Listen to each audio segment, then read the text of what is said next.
They say a mother's love is unconditional. They don't tell you that sometimes your child's love comes with an expiration date. And that date is the moment you stop being useful. I'm 55 years old, and I live in a house I built with my own two hands. Well, not literally. I'm not a carpenter. But every brick, every imported Italian tile, every custom fixture was paid for with money I earned, connections I cultivated, and sacrifices I made. This sprawling estate in Westchester County wasn't a gift from my late husband. It was mine before I ever met him, and it remained mine after he passed. My son Derek lives here with his wife, Vanessa. They moved in 3 years ago, temporarily, they said, while Derek's tech startup was finding its footing. The startup found its footing just fine. Derek's net worth is somewhere north of 8 million now, but they never left. I told myself I didn't mind. What's the point of a 6-bedroom house if you're rattling around in it alone? What's the point of family if they're not close by? I didn't know then that close by and closing in are two very different things. The routine started about 6 months ago. Every night around 10:30, Vanessa would appear at my bedroom door with a warm glass of milk. She'd smile that practiced smile of hers, the one that never quite reaches her eyes, and set it on my nightstand. "For your bones, Mom," she'd say. She started calling me Mom about a year into the marriage. I found it touching at first. Now the word sounds hollow, like she's reading from a script. The calcium helps you sleep better too. I'd thank her, drink it down, and within 20 minutes, I'd be drifting into a deep, dreamless sleep. I slept so soundly those nights that I'd wake up 8 hours later in the exact same position, sometimes with a dull headache that vanished by noon. I thought it was menopause, or age, or loneliness making me tired. I never once thought it was the milk. Maria was the housekeeper. I'd hired her 4 months ago after my previous housekeeper retired to Florida. Maria was different from the others, quieter, more watchful. She was perhaps 50, with grey streaked hair pulled back in a severe bun and hands that were never still. She cleaned corners that didn't need cleaning and lingered in doorways longer than necessary. I found it odd, but good help is hard to find, and she was meticulous. She never spoke unless spoken to, and even then, her answers were brief. Accented with something Eastern European I couldn't quite place. I should have paid more attention to the way she looked at Vanessa. Like a cat watching a snake. It happened on a Tuesday night in November. The first frost had come early that year, coating the lawn in a thin shell of silver. I was in my sitting room, reading a biography of Eleanor Roosevelt, when Vanessa knocked and entered without waiting for a response. "Brought your milk, Mom." She set the glass down on the side table next to my reading lamp. Steam curled from the surface. "Did you have a good day?" "Quiet," I said, marking my page. "I had lunch with Barbara Henshaw. She asked about you and Derek." "That's nice." Vanessa's smile was as thin as paper. "You should probably drink that while it's warm. Milk gets that weird skin on top when it cools down." She was right. Of course. I reached for the glass, my fingers wrapping around the warm ceramic. That's when Maria appeared in the doorway. She wasn't supposed to be there. Her shift ended at 6 and it was nearly 11. But there she was, carrying a stack of folded towels, moving with unusual speed toward the side table. "Mrs. Catherine, I bring fresh towels for—" Her hip collided with my armchair. The jolt sent the glass flying from my hand. It hit the hardwood floor with a crash, milk splashing across the Persian rug in a white starburst. "Jesus!" Vanessa's voice cut through the room, sharp as broken glass. "Maria, what the hell is wrong with you?" I stared at the spreading puddle, too shocked to speak. Maria dropped to her knees immediately, her face pale. "I am so sorry, Mrs. Catherine, so clumsy. I clean right away." "You're damn right you'll clean it." Vanessa's pretty face had twisted into something ugly. "That rug is worth more than your yearly salary. If it's stained—" I said I'm sorry. Maria's voice was smaller now, but there was something in her eyes. Something desperate and urgent that she was trying to communicate without words. "Sorry doesn't cut it." Vanessa turned to me. "Mom, I'm so sorry about this. I'll make you another glass." "No." The word came out harder than I intended. Both women looked at me in surprise. No, it's fine. I'm tired anyway. I'll skip it tonight. Vanessa's mouth opened, then closed. For just a second, something flickered across her face. Disappointment? Frustration? It vanished so quickly I almost thought I'd imagined it. Are you sure? It's no trouble, Sogish? I'm sure. I stood up, suddenly wanting both of them out of my room. Maria will clean this up. Good night, Vanessa. She hesitated, then nodded. Good night, Mom. After she left, I watched Maria work. She scrubbed at the milk stain with methodical precision, her movements tight and controlled. When she finally looked up at me, her eyes were wet. Mrs. Catherine, she whispered, I need to speak with you. Private is very important. The fear in her voice made my stomach clench. What is it? She glanced at the door, then back at me. Not now. Tomorrow. When Miss Vanessa goes to yoga class. Please. Is life or death? Before I could respond, she gathered her cleaning supplies and fled. I didn't sleep that night. Vanessa left for yoga at 9:30 as she did every Wednesday. I heard her car pull out of the driveway, listened to the crunch of gravel fade into silence. Derek had left at 7 for his office in Manhattan. The house was empty except for Maria and me. I found her in the laundry room, folding sheets with trembling hands. All right, I said, closing the door behind me. Talk. She set down the sheet and reached into her apron pocket. What she pulled out made my blood run cold. A small glass vial, half full of white powder. This is what she puts in your milk. Maria's accent seemed thicker now, weighted with emotion. Every night for 6 months. Is called Rohypnol. You know this drug? I did. Date rape drug. Roofies. The kind of thing you warn your daughter about at college parties. That's insane. But even as I said it, pieces were clicking into place. The heavy sleeps, the headaches, the lost time. How do you know this? I see her. 1 month ago, I come back because I forget my phone. I see her in kitchen crushing pills, mixing into milk. She doesn't know I am there. Maria's eyes filled with tears. I think maybe I am wrong. Maybe is sleeping medicine, doctor prescription. So I watch more carefully. And I see. She is very careful no one else drinks. She measures exact. And I see her with your son, how they whisper when they think no one listens. My hands felt numb. What do they whisper about? Money. Always money. And about when you will finally... She couldn't finish the sentence. Die? Maria nodded miserably.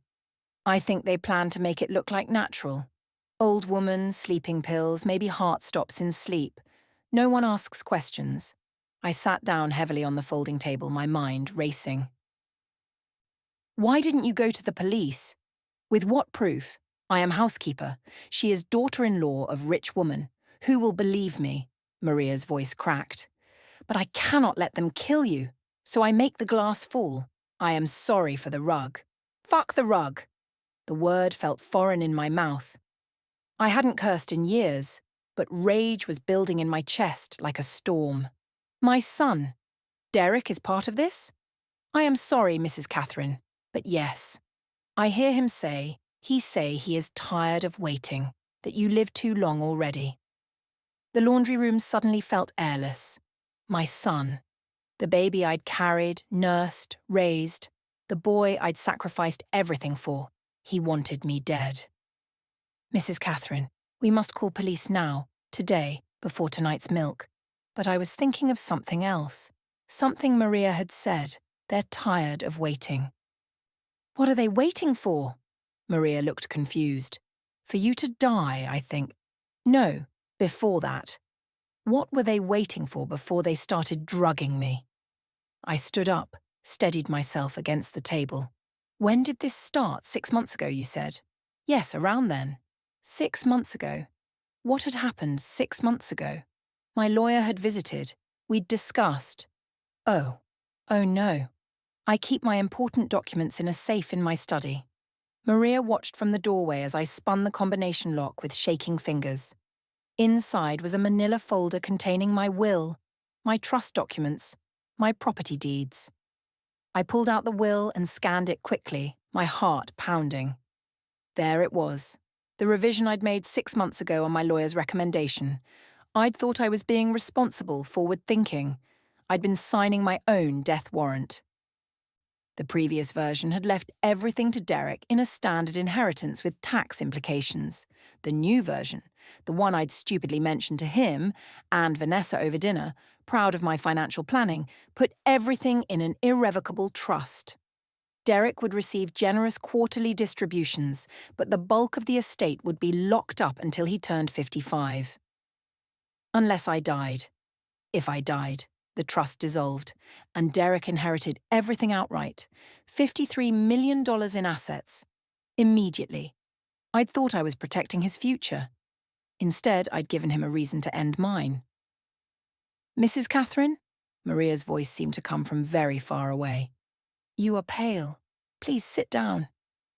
I sat in my leather desk chair, my husband's chair once, and stared at the document that had turned me from a mother into an obstacle.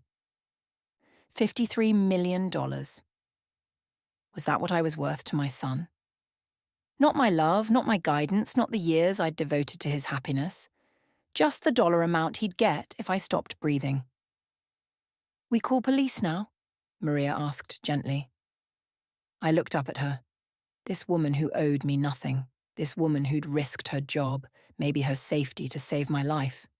No, I said slowly. Not yet. I spent the rest of the day planning. Maria thought I was in shock, but I've never thought more clearly in my life. Grief can paralyze you. Rage gives you clarity. By the time Vanessa returned from yoga, glowing with exertion and fake virtue, I had a plan. Mom, she breezed into the kitchen where I was pretending to read the newspaper. You're up and about. Feeling better after last night? Much better, I smiled at her. It felt like arranging my face into an unfamiliar shape. Thank you for your concern, dear. Of course. She poured herself a green smoothie from the blender. I was worried when you didn't drink your milk. You've been sleeping so much better with the calcium. The audacity of it. Standing there in her $100 yoga pants, talking about my health while plotting my murder. You're right, I said. I have been sleeping well. I'd like my milk tonight if you don't mind. Her face lit up. Absolutely, I'll bring it at the usual time. Derek came home at 7. I heard him and Vanessa talking in low voices in their bedroom, planning, coordinating, making sure tonight would be the night. They needn't have worried. I had plans of my own. At 10:30, Vanessa knocked on my door. She was wearing a silk robe, her blonde hair loose around her shoulders. She looked beautiful. She looked like a killer. Here you go, Mom. She set the glass on my nightstand with practiced care. This one's extra warm. I know you like it that way. Thank you, sweetheart. I picked up the glass, held it between my hands. The ceramic was almost too hot to touch. I brought it to my lips. Wait. Derek stood in the doorway. My son. Tall, handsome, successful, everything I'd hoped he'd become. And underneath it all, rotten to the core. I wanted to say goodnight too. He walked into the room, put his hand on Vanessa's shoulder. They looked like the perfect couple. Like something from a magazine spread. They wanted to watch me drink it. How sweet. I kept my voice light. Both of you here to tuck me in. We love you, Mom, Derek said. The lie rolled off his tongue so easily. We want to make sure you're comfortable. I am. Very comfortable. I raised the glass slightly. To family. I brought it to my lips. I let them see me tilt it. Let them hold their breath in anticipation. Then I threw the entire contents in Vanessa's face. She screamed, milk streaming down her features, into her eyes, her mouth. Derek lunged forward, but I was already moving, already shouting. Maria! Now! Maria appeared from the hallway, where she'd been waiting, phone in hand, recording everything, and I spoke loudly, clearly, for the audio. That milk is poisoned. It contains rohypnol. And you've both been drugging me for 6 months. waiting for me to die so Derek can inherit my estate. The room went silent except for Vanessa's sputtering. Derek's face had gone white. Mom. What are you… This is crazy.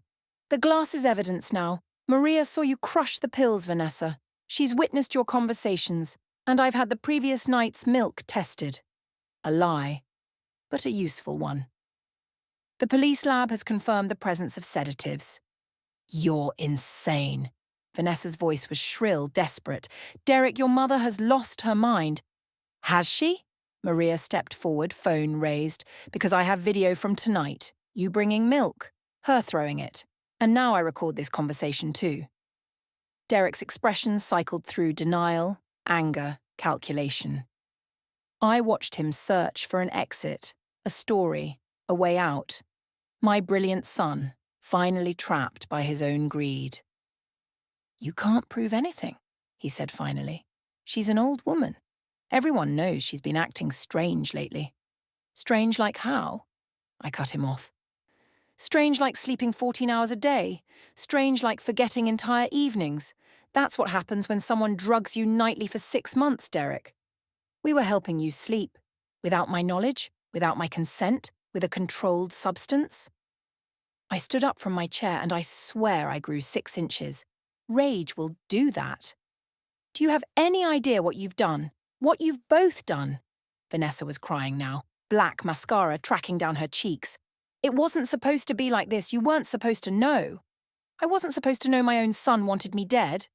I never wanted you dead, Derek's voice cracked. We just needed money. Say it, Derek. You needed money. $53 million to be exact.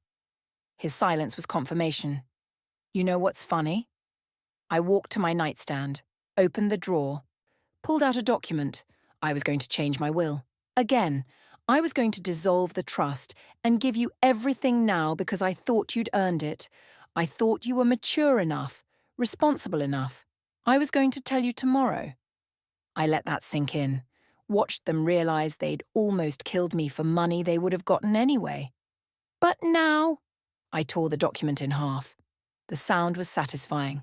Now you get nothing but a prison sentence if I decide to press charges. Mom, please. Derek reached for me. Don't touch me. The words came out like a whip crack. Don't you ever fucking touch me again. He recoiled as if I'd slapped him. Here's what's going to happen, I continued. You have until morning to pack your things and get out of my house. Both of you. I don't care where you go. I don't care if you end up in a studio apartment in the Bronx. You're not welcome here anymore. This is my home too. Vanessa's voice was hysterical. No, it's my home. Deeds in my name. Always has been. I turned to Derek. And before you think about lawyering up, trying to claim financial abuse or undue influence, remember that I have evidence of attempted murder. Maria has video and audio. I have the drugged milk. I'm willing to bet there are pill bottles somewhere in this house with your fingerprints on them. Derek's jaw clenched. You're really going to do this? To your own son? You were really going to kill me, your own mother? I let the words hang between us. So yes, I'm really going to do this. They left at dawn. I watched from my bedroom window as Derek loaded suitcases into his Tesla. Vanessa sat in the passenger seat, staring straight ahead. They didn't say goodbye. I didn't expect them to.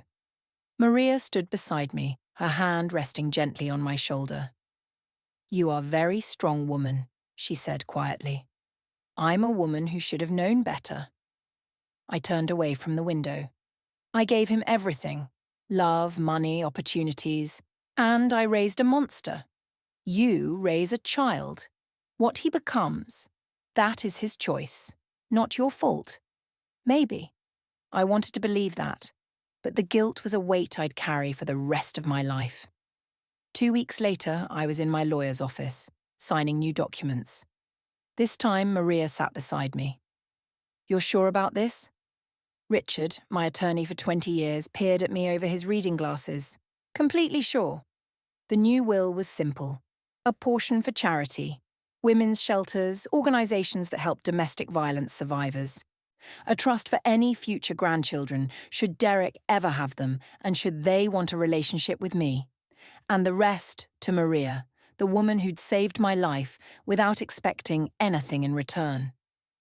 "It's too much," Maria had protested when I'd told her, "I don't need millions of dollars."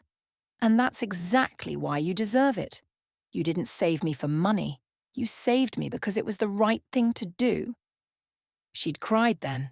Not delicate tears, but great heaving sobs of relief and disbelief. I held her and thought about the cruel irony of it, that a stranger had shown me more love than my own blood. I'm 55 years old, and I live alone in a house I built with my own 2 hands. Maria lives here too now, not as my housekeeper, but as my friend.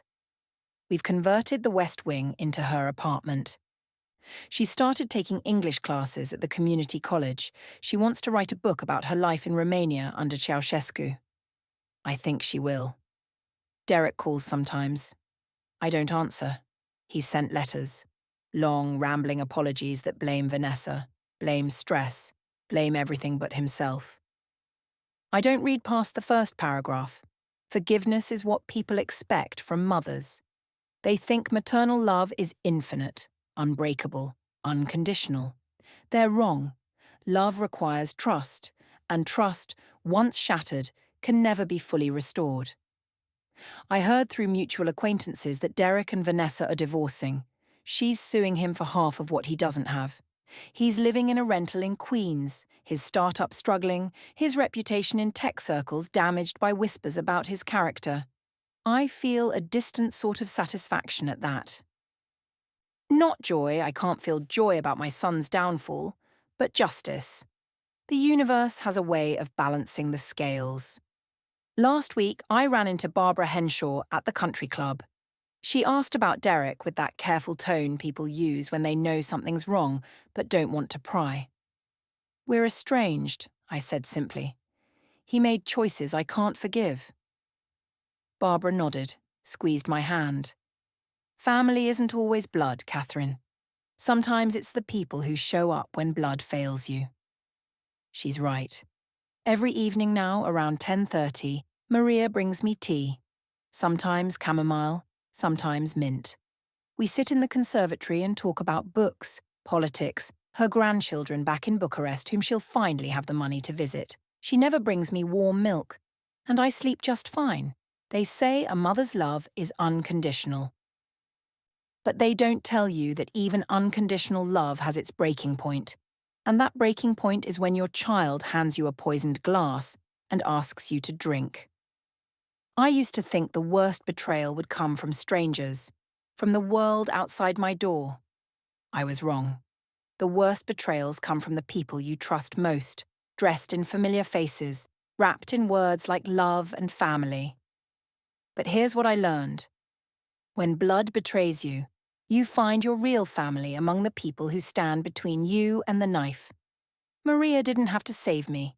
She had everything to lose and nothing to gain. She saved me anyway. That's love. Not obligation, not expectation, not inheritance. Just one human being seeing another human being in danger and saying, "Not on my watch. I'm 55 years old, and I'm finally learning what matters." Not the size of your house or your bank account, not the success of your children or the perfection of your family portrait. What matters is waking up each morning in a house where no one wants you dead. What matters is drinking your evening tea without wondering if it will be your last. What matters is knowing that if you stumble, someone will catch you, not because they have to, but because they choose to. I chose wrong when I chose blood over instinct, but I'm choosing better now. And every night when I set down my empty teacup and Maria says goodnight with genuine warmth in her eyes, I think about that glass of poisoned milk. I think about how close I came to drinking it, and I thank God, or fate, or luck, or whatever power watches over foolish mothers, for the clumsy housekeeper who knocked it from my hand and gave me a second chance at life. Not the life I'd planned, not the life I'd wanted, but a life that's mine, honest, and finally, blessedly, safe. That's enough. That's more than enough. That's everything.